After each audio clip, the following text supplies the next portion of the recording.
नमस्कार, ESPN 9 news में आपका स्वागत है। मैं हूं आपके साथ दिनेश कुमार। क्या मोदी सरकार की कुर्सी हिलने वाली है? क्या दिल्ली की सल्तनत में बैठी भारतीय जनता पार्टी को अब बड़ा झटका लगने वाला है?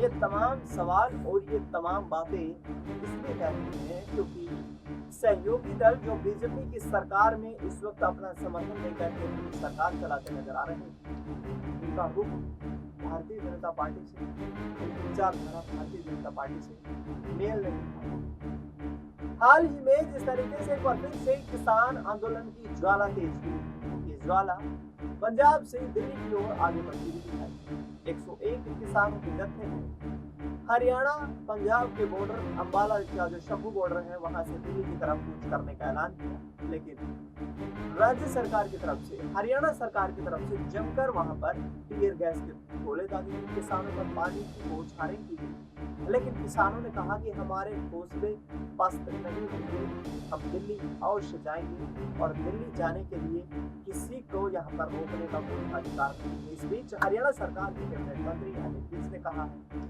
कि किसानों को पहले केंद्र सरकार से परमिशन लेनी होगी, उसके बाद हरियाणा के रास्ते में आगे बढ़ने दिया जाएगा। यानी कि साफ तौर पर यहाँ अनिल विज का कहना है कि जो उत्पाद 13 महीने तक चले किसान आंदोलन ने बचाया था, नहीं चाहते कि राष्ट्रीय राजधानी दिल्ली में किसी प्रकार की समस्याओं का सामना करना पड़े।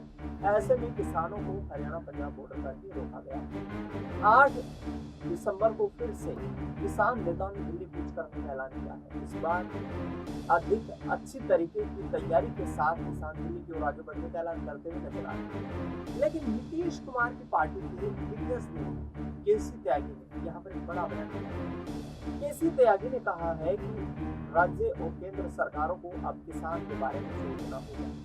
मोदी सरकार ने जो 13 महीने तक दिल्ली की सीमाओं पर चल रहे किसान आंदोलन को खत्म करने का ऐलान करवाया था, उस दौरान ये वादा किया गया था कि किसानों की फसल का उचित मूल्य सरकार निर्धारित करेगी, एक कमेटी बनाई जाएगी, कमेटी अपनी रिपोर्ट पेश करेगी और उसी आधार के ऊपर किसानों की आगामी वक्त में फसल खरीदी जाएगी।